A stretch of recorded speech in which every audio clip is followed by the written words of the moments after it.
Bonsoir, c'est Margot. Nous sommes aujourd'hui le lundi 2 janvier 2023. Alors, je vous souhaite une excellente année 2023, même si ce n'est pas en ce moment forcément le plus facile, mais ça n'empêche pas qu'on conserve les usages et traditions de souhait, de bonheur, de santé, de prospérité, enfin tout ce qu'on peut souhaiter de mieux, je vous le souhaite. Et puis tous ensemble, eh bien, on continue nos vidéos, on continue nos rendez-vous. Et ça, c'était important de ne pas se laisser démoraliser par tout ce qu'on peut entendre ou voir, ça et là. Alors, cette fois-là, oh là là, cette nouvelle année, voilà, j'y arrive. Cette nouvelle année, je vais la commencer par un tirage sur l'année 2023. Alors, j'avais déjà effleuré j'avais effleuré le sujet lors de ma précédente vidéo, mais je pense que c'est intéressant de reprendre et puis de voir un petit peu si on va arriver, enfin si on va, comment je peux dire ça? Ce que j'ai vu la fois dernière, c'est que il y avait surtout beaucoup de gonflettes de l'info, beaucoup de com et beaucoup de manipulation.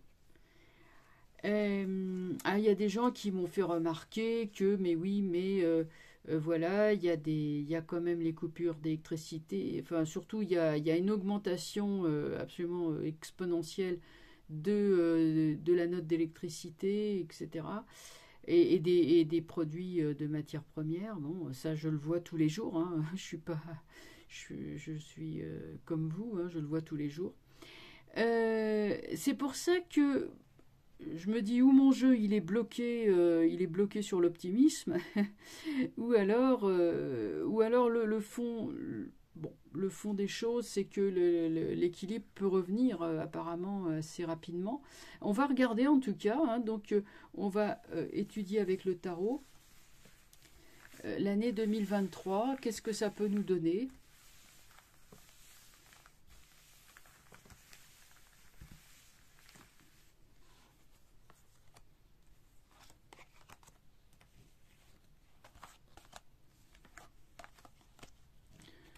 Donc, alors c'est vrai qu'il y a beaucoup de mes collègues, astrologues, voyants, bon, qui ont des visions assez pessimistes, même très pessimistes de la situation. Et je vais, moi, demander au tarot, puisque le tarot, c'est un outil de haute précision, ainsi que, je vous l'avais déjà dit, hein, un outil de haute précision, très tranchant, hein, exactement comme un couteau tranchant, comme presque quasiment un bistouri pour disséquer les situations. Mais Dieu sait si les situations sont complexes. Alors, donc, on va déjà regarder, je vais demander au tarot qui nous parle de l'année 2023. À quoi faut-il s'attendre avec l'année 2023?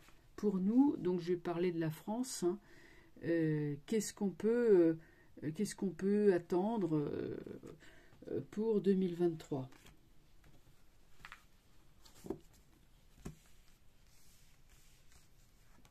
Ouais, tempérance. Bon, la paix, la tranquillité, la sérénité tardera à se manifester. Il y a de l'inquiétude qui est là. C'est pas que ce soit mauvais, c'est quand même la tempérance, la papesse. Bon, la papesse, c'est il y a une certaine passivité. La lune, bon, alors là, tout est renversé. Ah non, il y a le pendu qui est droit. Moi, je dirais qu'il y a une... Enfin, je peux pas vraiment parler... Oui, il y a une crise, hein, puisque le pendu est là. Il y aura une crise, une pénurie, hein, le pendu étant impuissant à maîtriser les choses. Pénurie au niveau de l'énergie notamment, c'est-à-dire électricité, gaz, essence. L'essence, elle est là. Vous savez que l'essence est une énergie fossile. Voilà le crabe, enfin la petite écrevisse, qui peut également faire penser à un fossile, n'est-ce pas? Ce bleu-là peut faire penser au pétrole. Donc nous sommes sur le pétrole, bah oui, sur une symbolisation du pétrole, hein, puisque énergie, voilà les striures, hein, les vibrations, énergie bleue, on dit bleu pétrole, et donc l'écrevisse va à reculons, ce qui montre que c'est une énergie très ancienne. Je ne vous apprends rien quand je vous dis que ce sont en fait des matières organiques et des végétaux qui autrefois couvraient l'endroit et qui sont en décomposition et qui ont fini par former des masses comment dire, se sont liquéfiées et ont fini par former le pétrole. Bon. Beaucoup donc de communication, de propagande, de scandale. Hein. Là, on est quand même, la Lune parle de scandale. Enfin, ça peut être bon ou mauvais, ça dépend de son entourage. Le chien aboie, la lune est un reflet du soleil.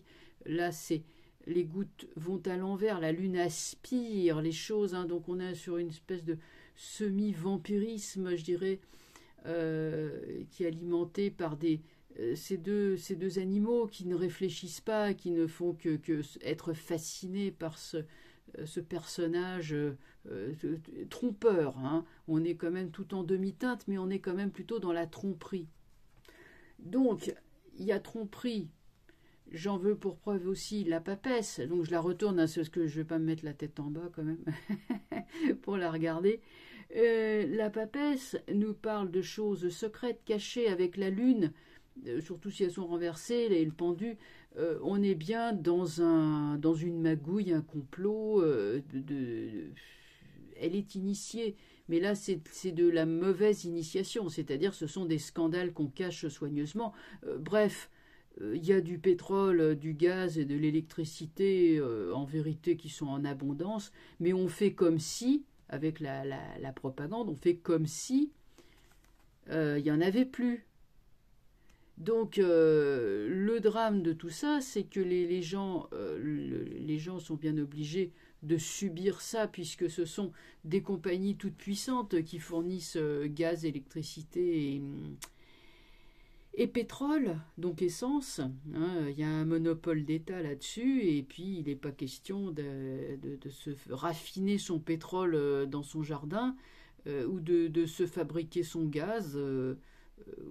Bon, l'électricité, déjà, on peut faire tourner une éolienne domestique, j'ai bien dit domestique, ou avoir des panneaux solaires, mais encore, même là, je crois que EDF a son mot à dire, enfin Enedis. En tout cas, il n'y a pas...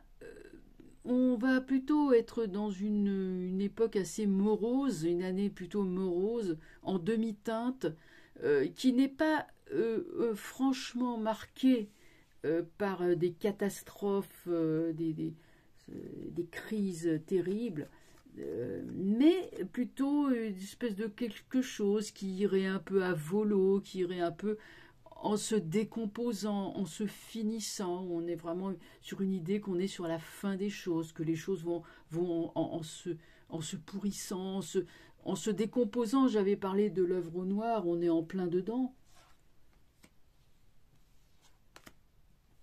Alors, on va recouvrir.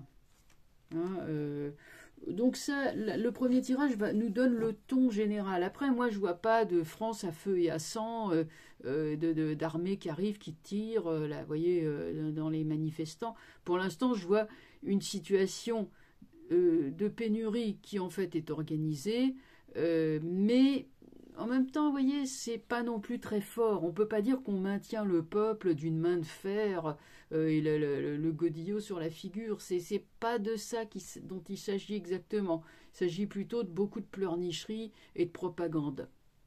Bon, ça va pas tellement plus loin finalement. Bon, on continue. le jugement. Là, on va savoir des choses, on va savoir la vérité. La vérité va remonter à la surface, hein. Le monde, et ça va venir de l'international. C'est des choses, oui, c'est les informations, les changements, il y a du changement qui va se produire dans cette crise énergétique, du changement va arriver d'un coup, ça va nous venir d'un pays étranger. Mais comme c'est renversé, ça peut tarder. Ou alors le pays lui-même, il est mouillé avec la papesse, hein, il est mouillé dans le scandale.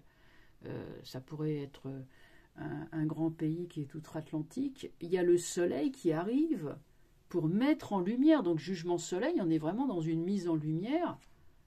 Et Butler renversé, on essaye de faire des choses pour contrebalancer quand même le pendu, pour essayer de le décrocher un peu de sa potence.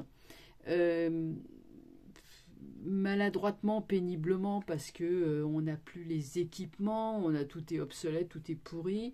Il est prosaïquement parlant, on peut tout à fait décider d'utiliser l'énergie solaire pour contrebalancer le manque de, enfin les centrales nucléaires qui ne marchent plus qu'à moitié. Mais on peut aussi relancer le nucléaire avec le jugement, hein, parce qu'on est quand même dans les rayons, là, les rayons du nucléaire qui sont là. Hein, l'ange peut faire penser, oui, bon, ça aussi, ça remonte de la tombe. Hein, c'est le nucléaire, on sait que les irradiations, ça peut tuer. Mais ça peut aussi, bien sûr, apporter la vie, l'électricité, la lumière. Donc moi, je pense que les centrales nucléaires vont être remises en état, enfin ils vont en rouvrir au moins une, je pense, pour parer au plus pressé. J'ai l'impression que le gouvernement va essayer je sais pas, va s'affoler ou je sais pas ce qu'ils vont faire, mais enfin apparemment quelque chose va être fait. Mais c'est pas de leur propre volonté, hein, c'est pas par bonté d'âme, mais c'est uniquement parce qu'ils vont y être contraints par l'international. Et pour moi, c'est pas l'Union européenne, ça vient de plus loin.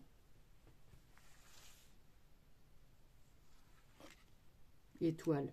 Alors, il y aura un changement dans ce fameux pays puissant qui va rebattre les cartes. Et là, du coup, on est sur une libération justement de l'énergie. J'aurais préféré que ces cartes-là, qui sont très positives, hein, soient droites. Ça aurait été quand même, ça aurait été plus vite surtout. On va dire que 2023 va quand même se traîner, mais que un choc venu de l'extérieur va un peu comme par inertie faire bouger la France. Mais la France sinon ne bouge plus, hein. La France ne bouge plus que par impulsion venue de l'extérieur, comme un corps inerte. C'est malheureux à dire, moi qui suis française, mais je vois notre malheureux pays qui est comme un corps couché sans plus sans réaction, quoi.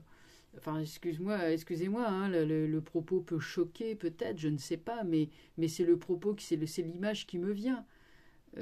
Toujours est-il que les choses sont renversées justement parce qu'il y a l'inertie, mais heureusement Jugement et Soleil boostent et donnent une énergie, par contre eux de leur côté très franche. Donc vous voyez, on a d'un côté une réaction qui est quand même assez molle, positive, hein, mais assez molle à se mettre en place, mais de l'autre côté Jugement et Soleil aiguillonnent littéralement les choses et forcent le gouvernement à faire quelque chose. Donc il y aura des pressions venues de l'extérieur, en deux mots, hein, pour faire réagir le gouvernement et surmonter la crise de l'énergie. Et surtout, quand je parle de crise de l'énergie, c'est alors bon, il y en a. Donc à partir du moment où l'abondance est remise en évidence, ce qui va se faire avec le jugement, on va dire mais oui, non, c'est en abondance. Donc du coup, les prix démentiels, à un moment donné, vont devoir je ne sais pas comment ça va se passer. Je vais poser la question parce que ça mérite une question, enfin cette question-là mérite une réponse à elle toute seule. Mais en gros, nous sortons de la crise quand même, bon an, mal an, hein, c'est le cas de le dire, avec un tirage comme celui-là. On se sort d'une situation complexe, ouais, qu'un cas, quoi, hein, c'est vraiment ça. Alors maintenant, on va poser une question très précise, c'est l'emballement des prix des matières premières dans les magasins. Moi, je sais pas, il y a un magasin en bas de chez moi, bon, il n'a jamais été bon marché, hein, c'est un Monoprix, c'est à Paris, hein, on voit ça. Mais alors là, j'ai voulu acheter du beurre. C'était combien? Pas loin de 3,50 € le paquet de beurre. Enfin, ça n'a jamais été aussi cher. Alors j'ai dit non. Ce qui fait que les gens changent leurs habitudes de consommation. Et puis, bah, vous avez des magasins là où c'est le moins cher, là où il y a le meilleur rapport qualité-prix. Bah, c'est là où il y a le plus de monde. Il y a un autre magasin dans le quartier qui ne désemplit pas. Parce que bah, voilà, les gens s'y retrouvent. Hein. Bref, voilà. Enfin, bon, écoutez. On va maintenant poser la question.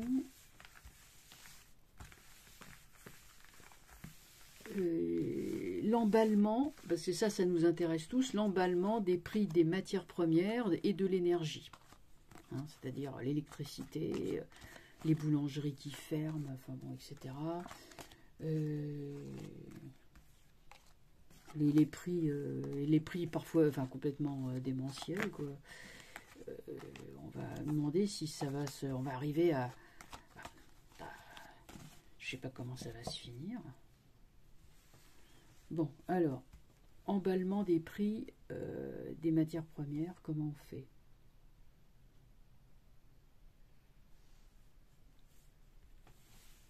Comment ça va se passer avec ça? Interroge sur la question. Alors, qu'est-ce qu'on a? Papesse renversée. Bah, les deux qui sont retournés, c'est le battleur et l'ermite. Oh, il y aura des enquêtes. Hein. Bon, ça va pas se passer comme ça. Moi, je me demande s'il va pas y avoir un collectif d'avocats qui va foutre son nez là-dedans. Papesse renversée, jugement, pendu et force renversée. C'est bizarre ce jeu. C'est un jeu qui est pas très fort, qui est pas très équilibré non plus. On dirait plutôt que c'est un manque de maîtrise,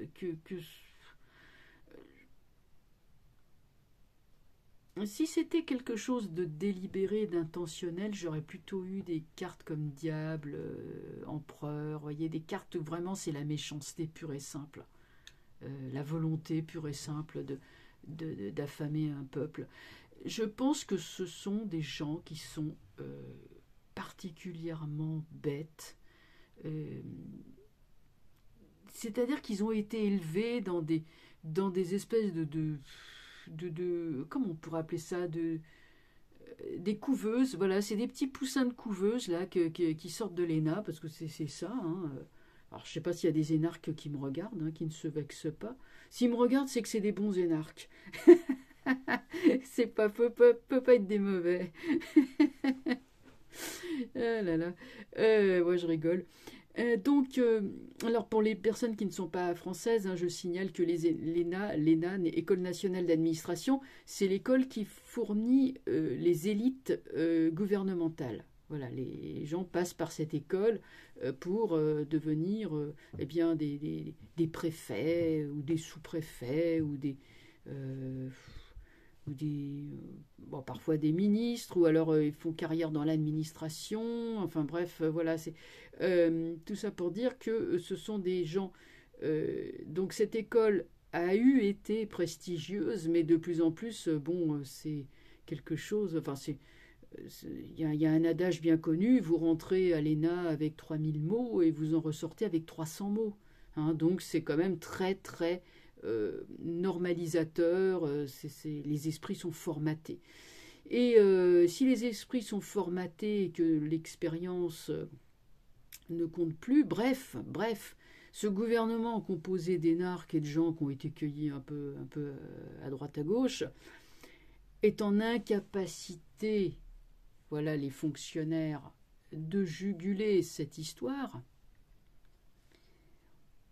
Le jugement aiguillonne et dit il faut faire quelque chose. Le pendu dit mais on peut pas.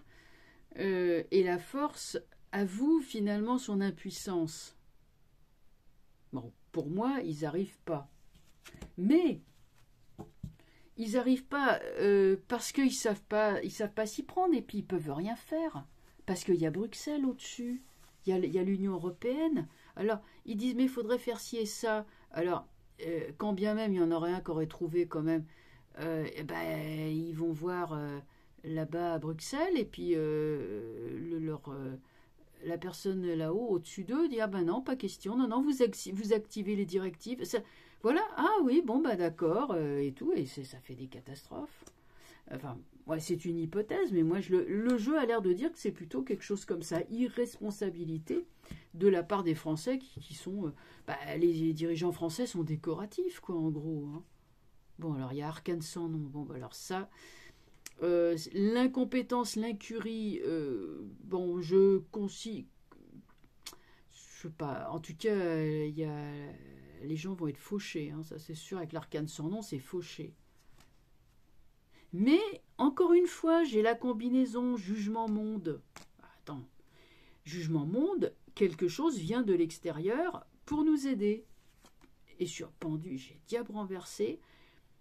Il y a sur le plan mondial, il y a une grande...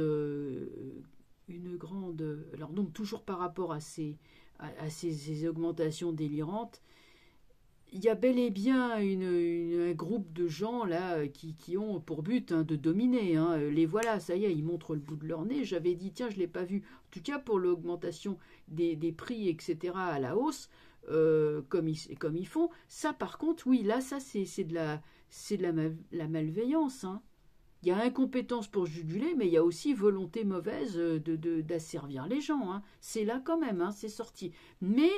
je vous dis, il y a un changement, peut-être un changement de régime dans un pays puissant, un pays qui a beaucoup d'influence sur nous et qui met à mal le despote. La force renversée, certes, c'est l'impuissance, mais c'est quand même la force, même si elle est renversée, et elle ronge son frein, mais la force est quand même là, la puissance est quand même là, les bras sont quand même forts pour tenir la gueule du lion ouverte. J'ai lune. Il est question d'énergie fossile que l'on essaye de maîtriser. Et j'ai étoile qui ressort encore renversée. Écoutez, on va être... 2023 risque d'être une année, comme je le disais, pour moi, je reste sur mes positions. Il y a ce qu'il faut en vérité, il y a beaucoup de com, ça il y a de la propagande et du blabla et la stratégie du choc et de la peur, ça oui, ça je reste là-dessus. Après, la conséquence qu'ils n'avaient pas forcément prévue ou qu'ils avaient prévu mais en voyant les chiffres à la baisse parce qu'ils y connaissent rien, enfin... ouais, non, ils y connaissent rien. Hein, incapables de maîtriser l'inflation, donc les dépenses qui augmentent et tout, incapables de maîtriser par incompétence, mais aussi des ordres qui sont venus d'au-dessus. Mais par contre, ça fait 2 fois que ça sort. Jugement et monde. C'est-à-dire que l'international, on peut supposer que ça vienne des États-Unis, avec le changement de régime qu'il va y avoir, l'arrêt de la guerre, bon, parce que la guerre peut s'arrêter si le président ne peut plus faire ce qu'il veut, parce qu'il a le Sénat, on a un un Sénat républicain, par exemple, qui ne veut pas de la guerre. Du coup, lui, il va lâcher. Du coup, Zézé va se retrouver tout seul. Il n'y aura plus les armes. Ça va être un petit peu compliqué pour lui, pour le Zézé, là, le petit barbichu à t-shirt kaki. Lui aussi, hein, de toute façon, il va pas... Enfin, il va durer qu'un temps, ce mec-là. Cet homme-là, pardon. Faut pas que je sois mal poli.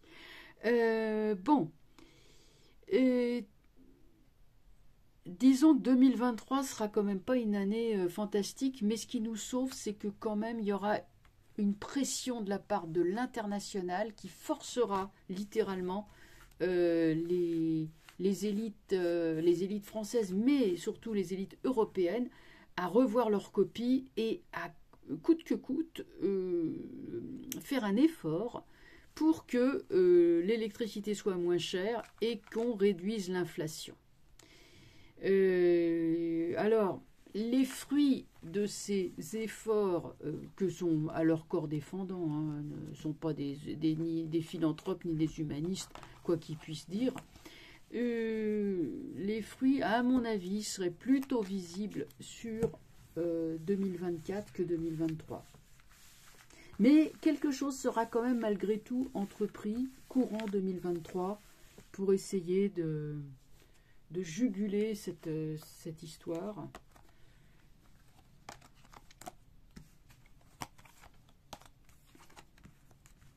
Je ne sais jamais ce que peuvent faire des gens désespérés. Hein. Je sais pas.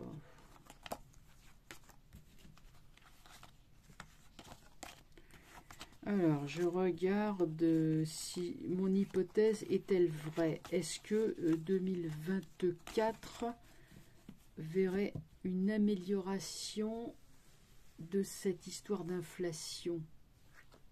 Ouais, le pape. Ouais, il y a un arbitre qui arrive. Quelqu'un qui va solutionner ça. L'empereur, bon, évidemment, c'est renversé. Tant que ces gens-là tomberont pas complètement. Soleil. Qu'est-ce qu'on a là? Ouais, chariot, oui. Ah oui, ça bouge complètement. Ça bougera parce que, bon, il y a des forces adverses, hein, donc, mais là, quand même, c'est bon. Hein. Bon, alors, tout est renversé, d'accord. Mais, vous savez, ça n'a pas une grande signification. Là, il y a un homme qui arrive. Lui va rebattre les cartes. Ça, c'est un homme puissant, un homme de pouvoir. C'est un homme, il dit, il fait, il cache rien. Alors lui, il est complètement, mais clean, cet homme-là. Il est clean. Vraiment, il est clean. Hein. Et il y va les armes à la main. Hein. Il va faire le ménage. Ça, c'est plutôt 2024. Faut retenir qu'il y aura un changement qui viendra de l'international et que quelqu'un aura les mains libres pour... alors, mais c'est sorti renversé, hein. Ça veut dire en fait que là c'est en gestation et que on le verra vraiment que l'année d'après. Mais moi j'ai quand même quelque chose de très clean et très propre. Voilà, bien. Eh bien écoutez, je vais arrêter là. Vous avez une demi-heure de vidéo. Je vous souhaite une excellente soirée et je vous dis à très bientôt. Au revoir.